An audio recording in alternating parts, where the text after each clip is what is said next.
ایک پروسیس جو چل رہا ہوتا ہے الیکشن کا، آپ اس میں ایک پوری جماعت کا سمبل چھین لیتے ہیں. تو یہ جو ہوا تھا اس پہ بھی سپریم کورٹ نے کہہ دیا ہے کہ ایک تو جو الیکشن کا پروسیس شروع ہوا، دوسرا جو سپریم کورٹ کا فیصلہ تھا اس میں جو ہے وضاحت نہیں تھی. اگر اس میں وضاحت ہوتی تو آج یہ چیز نہیں ہوتی. اور یہ ہم اپنی ویلاگز میں بار بار کہہ چکے ہیں کہ قاضی صاحب اگر اس ٹائم پہ 13 جنوری کے فیصلے میں کلیئر بتا دیتے کہ یہ صرف سمبل کا نشان لیا گیا ہے، مخصوص نشستیں اور پارٹی کی رجسٹریشن جو ہے وہ ختم نہیں ہوئی. آج فیصلے میں یہ تھوڑا حوالہ دیا گیا ہے، بتایا گیا ہے کہ مین جو اس میں تھا وہ 13 جنوری کے فیصلے میں جو ہے الیکشن کمیشن نے اس کی تشریح غلط کی. اس حوالے سے ہم نے جو ورڈ ہم یوز کر رہے ہیں کہ شارٹ آرڈر میں تشریح غلط کی کے حوالے سے بات تھی، مگر تفصیلی فیصلے میں یہ چیزیں جو ہیں مطلب اتنی جو ایک چل رہا ہے تنازعہ سپریم کورٹ میں اور حکومت اور ان ججز کے درمیان، تو سپریم کورٹ کے 8 ججز نے زیادہ سخت فیصلہ نہیں لکھا. سپریم کورٹ نے جو تفصیلی فیصلہ جاری کیا ہے 8 ججز نے، اس میں 2 ججز جو ہیں جسٹس نعیم افغان اور جسٹس امین الدین، ان کے حوالے سے جو ورڈ یوز کیے ہیں کہ اٹیمپٹ انہوں نے کی ہے، اب ان کے لیے یہ مشکلات ہیں. اور ہم نے دیکھا بھی کہ جیسا فیصلہ جاری ہوا تو ان 2 ججز نے کوئی انوکھا سا کام کیا تھا.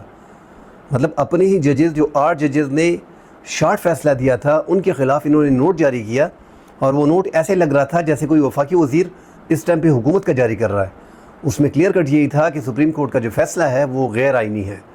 آئین سے ہٹ کے ہے، اس کو نہ ماننا، اس کو نہ مانا جائے. تو یہ ایک ایسے تھا کہ یہ شاک میں تھے سب کہ یار یہ ججز 2 ججز نے ایسے ریمارکس کیوں دیے. تو وہ ججز نے جب ریمارکس دیے تھے، وہ جو وفاقی حکومت نے اس پہ پلے کیا ہے سینٹ میں، وانیبالا میں اور پارلیمان میں، اور اپنی سوشل میڈیا کی ٹیم چھوڑ دی تھی اور اپنے اینکروں کو کہہ دیا تھا کہ لگے رہو اس پہ. حالانکہ یہ وائلیشن تھی جو انہوں نے کی تھی 2 ججز نے، جو اپنا نوٹ جاری کیا تھا، یہ توہین تھی، یہ سپریم کورٹ کے ججز کی توہین تھی. اور یہاں پہ تفصیلی فیصلے میں 8 ججز نے باقاعدہ ان کو منشن کیا ہے، دونوں ججز کو. اب اگر جوڈیشل کونسل میں ان 2 ججوں کے خلاف کوئی بھی درخواست لے کے جاتا ہے تو ان کی نوکری خطرے میں ہے. اور اس فیصلے کے بعد جب 8 ججز نے ان 2 ججز کا حوالہ اسپیسیفک دے دیا ہے تو ان 2 ججز کو میرے خیال میں مستعفی ہو جانا چاہیے. الیکشن کمیشن پہ آج جو اعتراضات اٹھے ہیں اس تفصیلی فیصلے میں کہ انہوں نے ایک پارٹی کو سسٹم سے باہر کرنے کی کوشش کی، اور ایسا دکھائی دیا گیا کہ یہ ایک باقاعدہ فریق ہے. الیکشن کمیشن باقاعدہ اپنے آپ کو ایک فریق بنا لیا تھا. تو اس پہ سپریم کورٹ نے تفصیلی فیصلے میں زیادہ زور اسی پہ دیا ہے، اور یہ کہا ہے کہ یہ سیٹیں جو ہیں پاکستان تحریک انصاف کی بنتی ہیں، جو سنی اتحاد کونسل کی اور دیگر میں پاکستان تحریک انصاف کوشش کر رہی تھی کہ وہ الیکشن کے بعد جو سیٹیں انہوں نے گین کر لی تھی، جو سیٹیں 2/3 اکثریت کی 8 فروری 2024 کو لگ رہا تھا کہ پاکستان تحریک انصاف جو ہے وہ 2/3 اکثریت آسانی سے حاصل کر لے گی. 9 فروری جیسے ہی رات گزری، جو 20,000 اور 30,000 اور 40,000 کی لیڈ سے جیت رہے تھے ان لوگوں کو ہروا دیا گیا اور فارم 47 جاری کیے گئے، اور مخالف امیدوار یا 5ویں 6ٹھے نمبر کا امیدوار جو ہے اس کی جیت 30-40 ہزار سے شو کی گئی. تو ہم نے دیکھا کہ الیکشن جو ہے وہ کس انداز میں ہوئے، اور پھر پاکستان تحریک انصاف کو جس طرح انہوں نے الیکشن کنٹیسٹ کیا، یہ بھی پاکستان کی تاریخ میں ایک اہم ہوگا، ایک انتہائی اہم ہوگا پاکستان کی تاریخ میں کہ ایک سیاسی جماعت جس سے آپ الیکشن سے 1 ماہ پہلے 28 دن پہلے سمبل کا نشان چھین لیتے ہیں، اس کے ورکر جو ہے، اس کی مین سٹریم پارٹی جو ہے، اس کی مین عہدیدار جو ہیں ان کو آپ اریسٹ کر لیتے ہیں، اور زیادہ تر لوگوں پہ FIR ہوتی ہیں اور وہ روپوش ہو جاتے ہیں. اس کے باوجود جو تیسرے نمبر کی اور دوسرے نمبر کی قیادت ہوتی ہے، مطلب B ٹیم اور C ٹیم، وہ جب کاغذات جمع کرتے ہیں ان کو فون کرتے ہیں کہ آپ آئیں اپنے کاغذات جمع کرائیں، ان کو گرفتار کر لیا جاتا ہے. اتنی سختی تھی کہ ان کو کاغذات جمع کرانا بڑا مار کا سر کرنے کے مترادف تھا. آپ K2 پہ چڑھ رہے ہیں، آپ نے K2 کو سر کر لیا اگر آپ اپنے کاغذات جمع کرا دیتے. تو جو اعلیٰ قیادت تھی، جو پہلے نمبر کی قیادت تھی، جو سینئر عہدیدار تھے، وہ روپوش تھے یا گرفتار تھے. پارٹی کے ایسے لوگ، وہ جیسے کہا جاتا ہے نا کہ اگر یہ پارٹی کھمبے بھی کھڑے کر دے تو وہ جیت جاتی ہے، یہ اگزامپل ہم اکثر سنتے تھے. پاکستان تحریک انصاف نے 8 فروری کو یہ ہمیں دکھایا، یہ ہم نے پریکٹیکلی دیکھا کہ واقعی عمران خان نے کھمبے کھڑے کیے تھے، اور الیکشن سے نہ ہی انہوں نے جلسے کیے، نہ ہی وہ عوام سے ملے، نہ ہی ان کو کمپین کرنے دی گئی، نہ ہی وہ ڈور ٹو ڈور گئے، نہ ہی ان کے پولنگ ایجنٹ تھے. بڑی مشکل سے،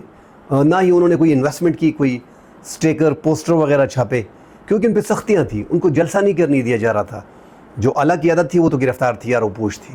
مگر جن امیدواروں نے کاغذات نامزدگی جمع کرائے تھے، انتخابات لڑ رہے تھے، وہ اپنا جلسہ تک نہیں کر سکتے تھے، کسی سے مل تک نہیں سکتے تھے، ان کے خلاف پولیس آ جاتی تھی، جلسے کو منتشر کر دیا جاتا تھا، ایون کہ یہ گھروں میں اپنی کارنر پارٹی کی میٹنگ تک نہیں کر سکتے تھے۔ اس کے باوجود 8 فروری کو ہم نے دیکھا کہ عوام کا ایک سیلاب آیا اور عوام نے ووٹ جو ہے وہ پاکستان تحریک انصاف کو دیا، اور تحریک انصاف کو ہم نے 8 فروری میں دیکھا۔ اس میں کوئی شک نہیں ہے کہ جو لوگ جیت رہے تھے، لگ ایسے رہا تھا، مومنٹم بن رہا تھا 8 فروری کو کہ پاکستان تحریک انصاف 2/3 اکثریت آسانی سے حاصل کر لے گی، مگر 9 فروری کو ہم نے دوبارہ رزلٹ دیکھا، رات کو لیٹ آور میں رزلٹ جس طریقے سے 20,000 30,000 40,000 کی لیڈ سے جو بندے جیت رہے تھے وہ ہار گئے، اور چوتھے اور پانچویں اور چھٹے نمبر کی پوزیشن والے جیت گئے، اور ان کو فارم 47 جاری کیے گئے۔ حالانکہ فارم 45 جو ہیں، جو دیگر سیاسی جماعتیں جو انتخابات میں کھڑی تھی ان کے پاس بھی ہیں اور پاکستان تحریک انصاف کے پاس بھی ہیں، اگر کسی کے پاس نہیں ہیں تو وہ مسلم نون کی حکومت تھی جن کے پاس نہیں تھے۔ تو بڑی سختی میں انہوں نے الیکشن کنٹیسٹ کیا ہے۔ یہ سارا ماجرا الیکشن کمیشن نے بھی دیکھا ہے، سپریم کورٹ نے بھی دیکھا ہے۔ آج سپریم کورٹ کے تفصیلی فیصلے میں 4-5 باتیں اٹھائی گئی ہیں کہ الیکشن کمیشن نے اپنا رول جو ہے وہ ادا نہیں کیا ہے، مطلب ان کو مستعفی ہو جانا چاہیے۔ جو الیکشن کمیشن میں اس ٹائم پہ ہیں، جنہوں نے الیکشن کرائے ہیں، وہ سال میں ایک ہی الیکشن کراتے ہیں، وہ اس کے باوجود الیکشن کو فری اینڈ فیئر نہیں کرا سکے۔ تو سپریم کورٹ نے ایک اشارہ دی ہے کہ الیکشن جو ہیں 2024 کے الیکشن جو ہیں وہ ایک جماعت کو باہر رکھا گیا اور وہ شفاف الیکشن نہیں تھے۔ تو یہ بڑے سوالات ہیں جو الیکشن کمیشن پہ لگ گئے ہیں۔ اب الیکشن کمیشن آگے کرے گی کیا؟ سپریم کورٹ کے اس فیصلے کو مانے گی، توہین عدالت کرے گی؟ ویسے اب الیکشن کمیشن اس فیصلے کو مانے گی یا توہین عدالت کرے گی، یہ ابھی 2-4 دن میں پتہ چل جائے گا، مگر الیکشن کمیشن کے موڈ سے لگ رہا ہے کہ وہ ابھی تک سپریم کورٹ کے فیصلے کو کسی طور پہ ماننے کو تیار نہیں ہے، کیونکہ وہ قانونی ٹیم سے بار بار مشورہ کر رہی ہے۔ ایسے مشورے صرف حریف ہی کر سکتا ہے۔ یہ تو ایک ادارہ ہے، ایک ادارے کو سپریم کورٹ آرڈر کر دیتا ہے، پاکستان کی اعلیٰ عدلیہ ایک ادارے کو کہہ دیتی ہے جس نے الیکشن کرانا ہوتا ہے کہ یہ تفصیلی فیصلہ ہے، آپ نے اس پہ عمل کرنا ہے، وہ عمل کر دیتا ہے۔ مگر یہاں پہ الیکشن کمیشن کو ہم دیکھ رہے ہیں کہ وہ کسی طریقے سے سپریم کورٹ کے فیصلے پہ عمل درآمد کرنے کو تیار نہیں، اور یہ مخصوص نشستیں پاکستان تحریک انصاف کو دینے کو تیار نہیں۔ آج اس سے ہٹ کے جو پریکٹس اینڈ پروسیجر ایکٹ میں ہم نے دیکھا ہے، جو صدارتی آرڈیننس آیا 1 دن پہلے 2 دن پہلے،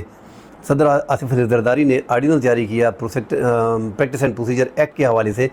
جس میں اختیار دیا چیف جسٹس قاضی فائز عیسیٰ کو کہ اس کے پاس ایک سینئر جج ہوگا، اور کمیٹی کے 3 ممبران میں ایک جو ہے وہ چیف جسٹس اپنی پسند کا جج جو ہے وہ لے سکے گا جب بھی کمیٹی بنائے اور فیصلہ کرے۔ تو ہم نے دیکھا کہ صدارتی آرڈیننس آنے کے بعد جسٹس قاضی فائز عیسیٰ نے فوری طور پہ اس پہ عمل درآمد کرتے ہوئے 4تھے نمبر کے جج 5ویں نمبر کے جج جسٹس امین الدین کو اٹھا کے کمیٹی میں ڈال دیا۔ جو جسٹس امین الدین کے حوالے سے آج سپریم کورٹ کے 8 ججز نے جو آبزرویشنز بھی دی اپنے فیصلے میں، تفصیلی فیصلے میں جو بیان کیا ہے کہ انہوں نے جو ہے وہ توہین کی ہے، مطلب سپریم کورٹ کی ججز کی اور سپریم کورٹ کے فیصلے کی ایک دعوت دی ہے کہ آپ آئین سے انحراف کر رہے ہیں اور سپریم کورٹ کے فیصلے کو نہ مانیں، تو اٹیمپٹ کی ہے توہین عدالت کی، تو ان کو ساتھ شامل کر دیا ہے۔ جسٹس منصور علی شاہ نے پریکٹس اینڈ پروسیجر کمیٹی میں بیٹھنے سے انکار کر دیا اور ایک خط لکھ دیا کہ یہ جیسے پریکٹس اینڈ پروسیجر ایکٹ جو تھا، یہ کمیٹی جو تھی، اس میں یہ فل کورٹ کا فیصلہ تھا، جب تک اس کو اصل شکل میں بحال نہیں کیا جاتا موسٹ سینئر جج جسٹس منیب اختر کو اس سے باہر رکھا گیا، اس کے بعد جو جسٹس یحییٰ افریدی ہیں ان کو باہر رکھا گیا، اور تیسرے 4تھے اور 5ویں نمبر جج کو شامل کیا گیا۔ تو یہ ایک اور تنازع کھڑا ہو گیا ہے، اور ابھی ایسا لگ رہا ہے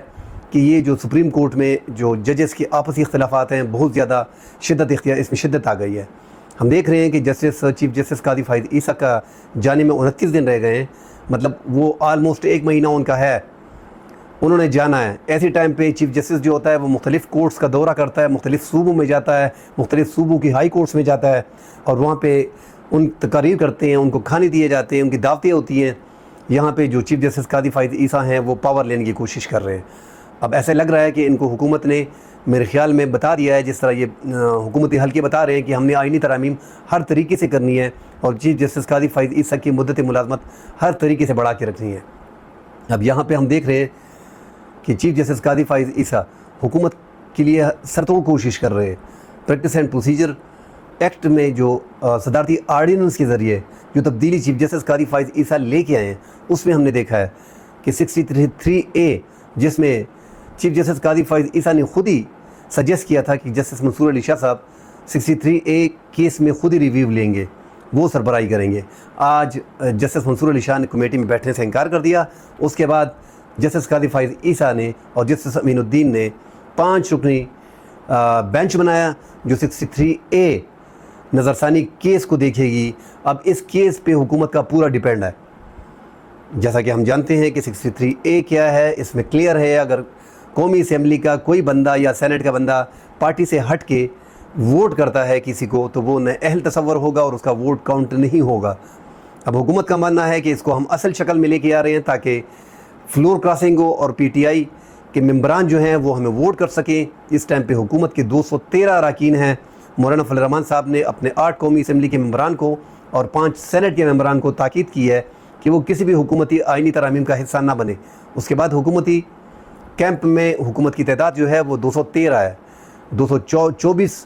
کا ٹارگٹ جو ہے وہ اچیو کرنا ہے 2/3 اکثریت کے لیے۔ حکومت اس کے لیے کوشاں ہیں اور اس کے لیے ان کو 2 ہی راستے ملے تھے۔ ایک راستہ تھا محسوس نشستیں کہ ان محسوس نشستیں کو کسی طور پہ آپس میں بانٹ دیا جائے مالی غنیمت کے طور پہ، اور اس طرح ہماری 2/3 اکثریت پوری ہو جائے گی۔ دوسرا اٹیمپٹ 63A کا تھا، اور جو ہم نے دیکھا ہے کہ صدر مملکت نے آرڈیننس جاری کر کے پریکٹس اینڈ پروسیجر ایکٹ سے سینئر جج جسٹس منیب اختر کو نکال دیا۔ اب آسانی ہو گئی 2 ججز، جسٹس امین الدین جو حکومتی کیمپ کے جج ہیں، جو جسٹس قاضی فائز عیسیٰ کے ہم خیال جج ہیں، جنہوں نے 8 ججز کے بارے میں انہوں نے جو فیصلہ دیا تھا ان کے بارے میں کہا تھا کہ اس فیصلے کو نہ مانے، یہ غیر آئینی فیصلہ ہے۔ وہ جج صاحب جو ہیں، یہ دونوں جج جو ہیں ابھی اس 5 رکنی بینچ میں بیٹھے ہوں گے اور 63A کا فیصلہ کریں گے۔ اس کا فیصلہ سب کو سامنے نظر آ رہا ہے کہ اس کو اصل شکل میں، مطلب یہ کہا جائے گا کہ اس کو ہم اصل شکل میں بحال کر رہے ہیں، اور اب جو بندہ ووٹ کرے گا وہ جو ہے اس کی رکنیت بھی ختم نہیں ہوگی اور اس کی پارٹی سے وابستگی قائم رہے گی۔ تو یہ حکومت کرنے جا رہی ہے، اور حکومت نے اپنے پتے پہلے سے کھیل لیے ہیں، مگر جسٹس منصور علی شاہ صاحب نے جو سٹیپ اٹھائے ہیں وہ آئین کے دائرے میں اٹھا رہے ہیں،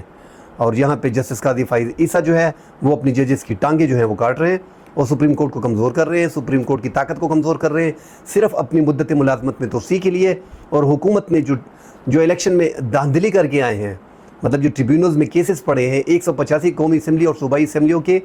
کیسز اس ٹائم پہ صرف پنجاب کی حد تک پڑے ہوئے ہیں۔ اس طرح 17 سیٹیں جو ہیں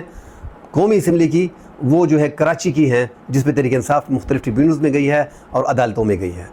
سندھ بھر کے، کراچی سے ہٹ کے سندھ بھر کے قومی اسمبلی کے 13 حلقوں پہ بھی پاکستان تحریک انصاف جو ہے وہ ٹریبیونلز پہ گئی ہے۔ تو یہ زیادہ تر حلقوں پہ جو اس ٹائم پہ چل رہا ہے، اس طرح پختونخوا میں بھی ہیں، تو زیادہ تر حلقوں پہ اس ٹائم پہ آپ دیکھیں کہ صوبائی اور قومی اسمبلی کی تقریباً 200 نشستوں سے زیادہ اس ٹائم پہ ٹریبیونلز میں پڑی ہیں، سپریم کورٹ میں پڑی ہیں، ہائی کورٹس میں پڑے ہیں، مگر ان ٹریبیونلز کو جسٹس قاضی فائز عیسیٰ کام نہیں کرنے دے رہے۔ اور یہی جو حکومت کا مدعا ہے کہ اس میں ریٹائرڈ جج لگائیں، ہماری مرضی کے جج لگائیں، اور یہ جو ججیں ہیں جو ٹریبیونلز لاہور میں بنائے گئے ہیں، جس میں 8 ٹریبیونلز کو چیف جسٹس 8 ججز کو رکھا گیا ہے، 8 مختلف ٹریبیونلز بنائے گئے ہیں، اور جو اسلام آباد ہائی کورٹ کے ٹریبیونلز تھے ان میں جو ہے ریٹائرڈ ججوں کو لگایا جائے، ان میں ہماری پسند کو ججوں کو لگایا جائے، ان کو ہٹایا جائے۔ تو قاضی فائز عیسیٰ نے اس پہ جو ہے روک لگائی ہوئی ہے، اور اب خود ہی اس کے لیے بینچ بھی بنایا ہوا ہے اور خود ہی اس کو دیکھ رہا ہے۔ تو جتنے بھی حکومت سے ریلیٹڈ حکومت کو فائدہ دینے کی کیسز ہیں اس میں چیف جسٹس قاضی فائز عیسیٰ اپنے خم خیال بینچ کے ساتھ خود ہی بیٹھ رہے ہیں اور خود ہی دیکھ رہے ہیں، اس کو ٹیک اپ کر رہے ہیں تاکہ حکومت کو ہر طریقے سے ریلیف دیا جا سکے۔ اس ٹائم پہ عدلیہ میں محاذرائی کھل کے سامنے آ گئی ہے۔ وکلاء زیادہ تر جو ہیں، جو سپریم کورٹ بار کونسل ہے اس ٹائم پہ مکمل طور پہ حکومت کے کیمپ میں ہے۔ پاکستان بار کونسل جو ہے وہ مکمل طور پہ حکومت کے کیمپ میں ہے۔ اب یہ جو باقی بارز ہیں، Balochistan bar, Sindh high court bar, Lahore high court bar, Pakhtunkhwa high court bar, یہ ساری بار جو ہیں اس ٹائم پہ یہ 8 ججز کے ساتھ عدلیہ کے ساتھ کھڑے ہیں، مگر پاکستان کے جو 2 بڑے بار ہیں اس ٹائم پہ حکومت کی کیمپ کا حصہ ہیں، اس لیے وکلاؤں کی جو تحریک ہے وہ شروع نہیں ہو رہی۔ ہم نے دیکھا ہے کہ وکلاء جب نکلتے ہیں، 2007 میں جب وکلاء پر مشرف کے خلاف نکلے تو انہوں نے افتخار چودھری کو بچایا۔ آج جو 8 ججز پہ حملے ہو رہے ہیں اس کو بچانا اس لیے مشکل لگ رہا ہے کیونکہ ایک تو اس ٹائم پہ 2017 میں اسٹیبلشمنٹ کی مکمل سپورٹ جو ہے وہ پیپلز پارٹی کے ساتھ تھی اور مسلم نون کے ساتھ تھی۔ جو اس ٹائم پہ ڈی جی آئی تھے جنرل کیانی،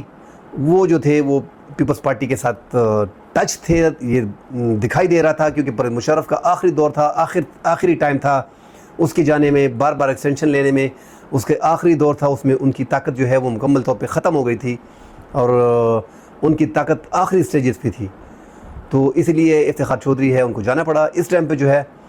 اسٹیبلشمنٹ کا مکمل طور پہ ہاتھ جو ہے وہ حکومت کے سر پہ ہے، تو لگ نہیں رہا کہ وکلاء جو ہیں وہ نکلیں گے۔ وہ وکلاء جو نکلے اس ٹائم پہ اسٹیبلشمنٹ،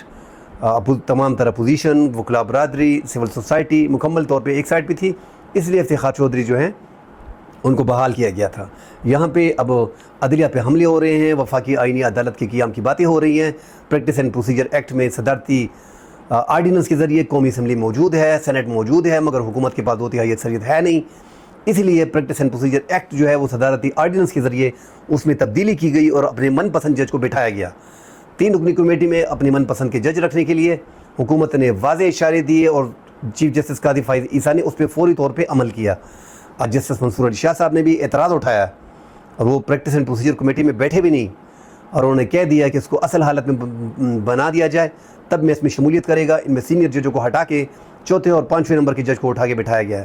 تو عدلیہ کی محاذرائی ہم دیکھ رہے ہیں۔ اس ٹائم پہ حکومت اس موڈ میں نہیں ہے کہ اس عدلیہ کو، ان 8 ججز کو، یا high court, Lahore high court کے 8 ججز کو جو ٹریبیونلز میں ہیں ان کو کام کرنے دیا جائے، یا ان 8 ججز کو رکھا جائے، یا اسلام آباد کے 6 ججز کو، ان سب کو ایک سائڈ پہ کرنے، ان کی طاقت کو کم کرنے کے لیے وفاقی حکومت لگی ہوئی ہے۔ اور اس ٹائم پہ 1 مہینہ رہ گیا ہے چیف جسٹس قاضی فائز عیسیٰ کو، جو اس ٹائم پہ حکومت کی مکمل سپورٹ کر رہے ہیں، اور قاضی فائز عیسیٰ کو ٹاسک دیا گیا ہے، وہ لگے ہوئے ہیں، حکومت کے جو کام ہیں ان کو پورا کر رہے ہیں۔ بینچز کی تشکیل، اپنے من پسند لوگ لے کے آنا، 63A کے لیے خود اس میں بیٹھنا، اور اپنا من پسند 5 رکنی بینچ جو ہے وہ بنانا، تو یہ خطرے کی گارنٹی ہے سپریم کورٹ کے لیے، انصاف کے لیے۔ یہ ایسا لگ رہا ہے کہ چیف جسٹس قاضی فائز عیسیٰ ثاقب نثار جو PTI کو سپورٹ کرتے تھے اس سے بھی کیے گزرے ہیں۔ افتخار چودھری جو نون لیگ کو سپورٹ کر رہے تھے، آج کھل کے یہ چیف جسٹس قاضی فائز عیسیٰ کھل کے وفاقی حکومت کو سپورٹ کر رہے ہیں، حالانکہ جو پچھلے 2 ججز کے میں نے نام لیے ان کے بارے میں مشہور تھا کہ یہ PTI کی ججز ہیں۔ آج جسٹس قاضی فائز عیسیٰ گزشتہ 1 مہینے سے ان پہ جو ٹھپا لگ رہا ہے کہ یہ اس حکومت کے مکمل طور پہ الہی ہیں، اور یہ جو ٹریبیونلز پہ بیٹھے ہیں، الیکشن کمیشن کے فیصلے نہیں کر رہے، اور جو ٹریبیونلز میں کیسز جو ریفر کرنے چاہیے ان کو جو 3-4 سیٹیں تھیں وہ بھی پاکستان تحریک انصاف سے جو ٹریبیونلز کو قاضی صاحب کو بھیجنی چاہیے تھی ان کو بھی ڈائریکٹلی فیصلہ کر کے پاکستان تحریک انصاف سے لے کے مسلم لیگ نون کی جھولی میں ڈالا گیا، کیونکہ تعداد برابر کرنی ہے۔ یہ تعداد حکومت کی 210 تھی، 3 کو پاکستان تحریک انصاف سے لے کے ان کی جھولی میں ڈالا گیا، تو تعداد 213 حکومت کی ہو گئی۔ آہستہ آہستہ چیف جسٹس قاضی فائز عیسیٰ جو ہیں وہ تعداد برابر کر رہے ہیں کہ آپ نے فکر نہیں کرنی، یہاں ہم بیٹھے ہیں، تعداد ہم برابر کر لیتے ہیں۔ تو یہ عدلیہ کے لیے انتہائی مایوس کن ہے کہ جو عدلیہ میں ہو رہا ہے، جو 8 ججز کا رول ہے، جو اپنا رول پلے کر رہے ہیں، ان کے فیصلے کو امپلیمنٹ نہیں کیا جا رہا، ان کے فیصلے کو مانا نہیں جا رہا، اور اپنے ہی ججز نے باقاعدہ گروپ بنا لیا ہے، اور جاتے جاتے چیف جسٹس جو ہے وہ سپریم کورٹ کو مزید ڈیمیج کر کے جا رہے ہیں۔ تو یہ انصاف کا جو ہے وہ قتل ہو رہا ہے، اور یہاں پہ ججز آپس میں جو ہے وہ لگے ہوئے ہیں۔ اللہ خیر کرے انشاءاللہ۔ کل اگلے پروگرام میں ملتے ہیں۔ اللہ حافظ۔